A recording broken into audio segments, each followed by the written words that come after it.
Hi guys, magluluto tayo ngayon ng crop. First thing to do is maghihiwa tayo ng lamasers.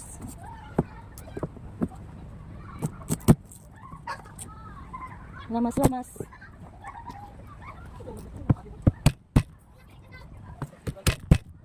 Lupot na rin ako mga lamas.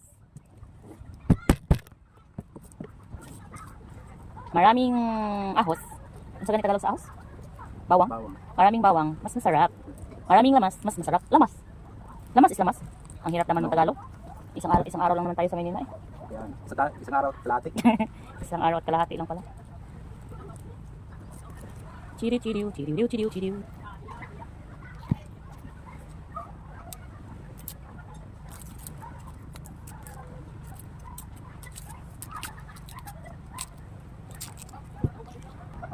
Na yung oras na yung yan na yung crop natin. Nilinis ko na po yan.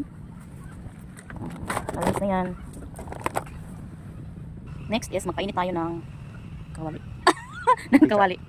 And then, ilagay natin yung mantika. Yan. Mantika. For dagisa ng lamas.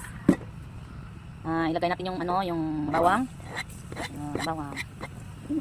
Sabi yung medyo nga ibang start. And then, hintayin nyo yung mga few seconds. Tapos pag na-brown na yan konti, ilagay na yung sibuyas. Next is sibuyas. Yan na.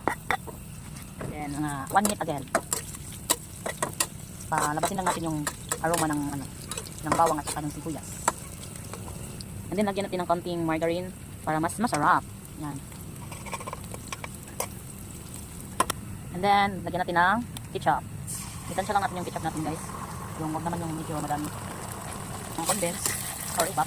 Ito na lang. And then, yung Sprite. Yung Sprite. Lagyan natin. Yan, Sprite.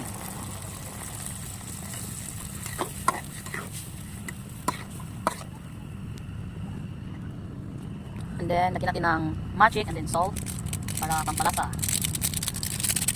Salt. And then, put some spicy chili powder. Parang medyo may anghang. At saka panintang durog. Ganun lang, then halo-halo kunti.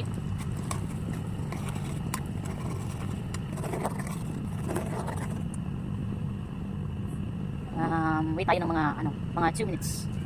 Okay, yan kumulo na. Tapos ilagay na natin yung ganting crop. Dandan lang.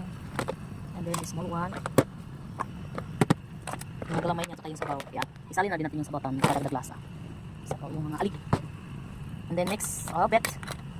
And then wait na naman tayo mga siguro 3 minutes.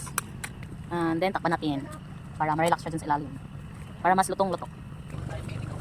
Ibaliktad natin para mas maluto yung sa harap niya. Baliktad mo na.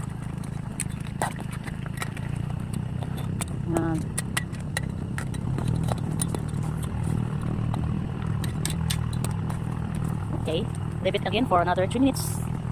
Takpan. After 3 minutes, ayan na, patayin na natin and then enjoy eating guys. Thank you for watching.